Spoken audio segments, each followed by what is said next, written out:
Hello प्यारे दोस्तों, आप सभी का दिल की गहराइयों से स्वागत है आज की कहानी और मेरे चैनल टॉप आइडियल स्टोरी में।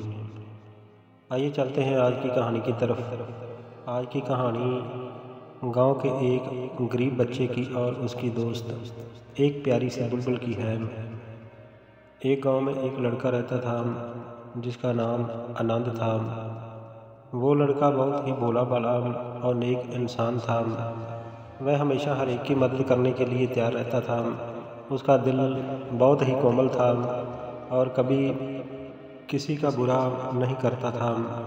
वह गरीब था, उसके माँ बाप नहीं थे। वह अकेला ही अपने घर में रहता था। आनंद मजदूरी करके अपना रोजी रोटी का गुजारा चलाता था। एक दिन आनंद मजदूरी करके नगर को वापस आ रहा था तो रास्ते में बहुत तेज बारिश होने लगी। तो उसने देखा कि बहुत ही प्यारी सी भोली सी बुलबुल वृक्ष की डाल पर बैठी हुई है और बारिश में भीग रही है। उसे बहुत सर्दी लग रही है, सर्दी से कांप रही है। तो आनंद ने सोचा कि अगर ये बुलबुल बारिश में भीगती रही तो इसे सर्दी लग जाएगी, और इसलिए आनंद ने उस बुलबुल को उस वृक्ष की टहनी से उठाया और अपने साथ घर में ले आया और घर में लाकर सूखे कपड़े से उसके पंखों को सुखाया और आग जलाकर दूर से उसे गर्मी दी। इस तरह से वह बुलबुल स्वस्थ हो गई और वह आनंद से कहने लगी कि आनंद भैया, आपका बहुत बहुत धन्यवाद जो कि आपने मेरी इतनी मदद की है। ये सुनकर आनंद हैरान हुआ कि ये बुलबुल बोलती भी है। वह कहने लगा कि आप इंसानों की भाषा कैसे बोलती हो? तो बुलबुल कहने लगी कि आनंद भैया, मैं पहले एक महात्मा जी के पास रहा करती थी। उस महात्मा जी ने मुझे इंसानों की बोली सिखाई है, लेकिन वह महात्मा जी तीर्थ यात्रा पर चले गए और मैं अकेली रह गई थी। इसलिए आपने मुझे बारिश में भीगते हुए देखा और अपने घर में ले आए।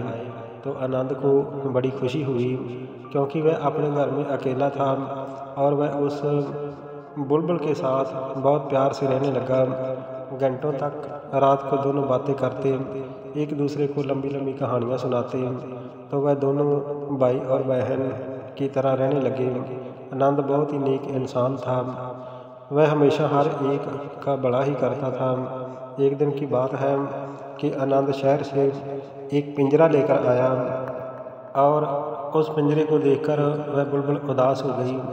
तो आनंद ने कहा कि अरे मेरी नन्ही सी बहन, मेरी नन्ही सी बुलबुल, ये पिंजरा तुम्हें कैद करने के लिए नहीं है बल्कि तुम्हारी सुरक्षा के लिए है, क्योंकि मुझे डर रहता है कि रात को कई बिल्लियाँ वगैरह हमारे घर में आती हैं तो वह तुम्हें कहीं नुकसान ही ना पहुँचाएं। इसलिए मैं रात को तुम्हें इस पिंजरे में डाल दिया करूँगा और सुबह तुम आज़ादी से घूम फिर सकती हो। तो बुलबुल खुश हो गई और कहने लगी कि मेरे अच्छे भैया, आप दुनिया में सबसे अच्छे भैया हो। आप बहुत प्यारे भैया हो जो मेरी इतनी फ़िक्र करते हो। एक दिन की बात है कि गांव में आनंद का किसी से झगड़ा हो गया।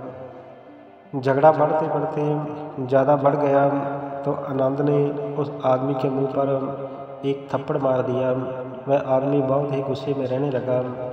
कब मौका मिले और मैं अपनी बेइज्जती का बदला लूँगा। एक दिन अचानक ही आनंद की तबीयत खराब हो गई। उसको बहुत तेज बुखार हो गया। तो बुलबुल ने एक रुमाल को अपने चोंच में उठाया और पानी की बाल्टी में भिगोकर आनंद के माथे पर रखने लगी और पूरी रात ऐसे ही वह बुलबुल रुमाल को गीला कर करके आनंद के माथे पर रखती रही। तभी आधी रात के वक्त वही आदमी जिससे कि झगड़ा हुआ था वह आनंद के घर में आया और कहने लगा कि आज तो मौका बहुत अच्छा है। ये तो बीमार है और बेहोश है, इसे बिल्कुल पता नहीं कि कौन आया है और मैं अपनी बेइज्जती का आज बदला ले सकता हूँ। आज मैं इसे गला दबाकर मार डालूँगा। लेकिन बुलबुल ये सब कुछ देख और सुन रही थी। वह कहने लगी कि अरे भाई साहब, मैं आपसे विनती करती हूँ कि ये मेरे भैया हैं, इन्हें मत मारिए। तो वो आदमी कहने लगा कि अरे ये क्या है, ये तो एक बुलबुल है और ये इंसानों की भाषा कैसे बोल रही है। तो वो आदमी कहने लगा कि तुम बोल भी सकती हो। तो बुलबुल ने कहा कि मैं इंसानों की भाषा जानती हूँ, आप मेरे भैया को माफ़ कर दीजिए। कहने लगा कि नहीं, मैं अपनी बेइज्जती का बदला इसे मार कर लूँगा। बुलबुल कहने लगी कि किसी को मारना किसी मसले का हल नहीं है, बदले की भावना से इंसान हमेशा जीवन में दुखी रहता है, इसलिए माफ़ करना ही सबसे बड़ी बात है। वो आदमी कहने लगा कि ठीक है, तुम अपना ज्ञान अपने पास रखो, मुझे इसकी ज़रूरत नहीं है। जब बुलबुल ने देखा कि ये इंसान के ऊपर किसी बात का असर होने वाला नहीं है, तो वह आखिर में कहने लगी कि अरे भाई साहब, ऐसा करो, अगर आपको बदला लेना है तो इसे मत मारो, इसकी जगह पर तुम मुझे मार सकते हो और अपने दिल को शांत कर सकते हो। बुलबुल कहने लगी कि वैसे भी अगर तुम इसे मार डालोगे तो इसे सिर्फ मरते वक्त ही थोड़ा दुख होगा, लेकिन जब किसी की सबसे प्यारी चीज़ को उससे छीन लिया जाए तो वो मरने से ज़्यादा बदतर हो जाता है। इसलिए मेरे भैया मुझसे बहुत प्रेम करते हैं, मैं उसके लिए बहुत प्यारी हूँ, इसलिए तुम ऐसा करो कि इसकी जगह पर तुम मुझे ही मार दो और मेरे दुख में ये हमेशा दुखी रहेगा और आपका बदला भी पूरा हो जाएगा। वह आदमी सोचने लगा कि ये ठीक कह रही है कि मैं इसकी प्यारी चीज़ को छीन लेता हूँ, तभी ये दुनिया में हमेशा दुखी रहेगा। तो उसने क्या किया कि उस बुलबुल की गर्दन को मरोड़ डाला और उसे मार डाला। आनंद जब बीमार था तो वह बेहोशी की हालत में ये सब कुछ सुन रहा था, लेकिन उससे उठा नहीं जा रहा था। जब सुबह उठा तो उसने देखा कि उसकी चारपाई के पास बुलबुल मरी पड़ी है। तो वह बुलबुल को उठाकर गले से लगाता है और बहुत ज़्यादा रोने लगा और कहने लगा कि मेरी प्यारी बहन, तुमने मेरी खातिर अपनी जान की कुर्बानी दे दी, ये तुमने क्या किया, अब मैं कहाँ जाऊँ, अब इस दुनिया में मेरा कोई नहीं है, मैं जीकर क्या करूँगा। आनंद कई सालों तक अपनी प्यारी बुलबुल बहन के विछोड़े में रोता रहा। धीरे धीरे उसने दिल को टिकाया और अपना काम काज करने लगा।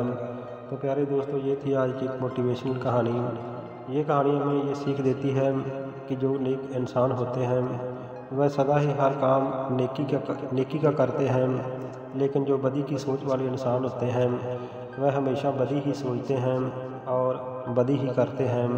दुनिया में हमेशा अच्छे काम करने चाहिए ताकि हमें अच्छे कामों का सिला अच्छा मिल सके। जैसे आनंद ने बुलबुल की जान बचाई तो वह उसके एहसान को मानती थी और बुलबुल ने आनंद की जान को बचाया और अपनी जान की कुर्बानी दे दी। तो एक बात याद रखिए कि हमेशा अच्छे काम कीजिए, अच्छा सोचिए और अच्छा करिए।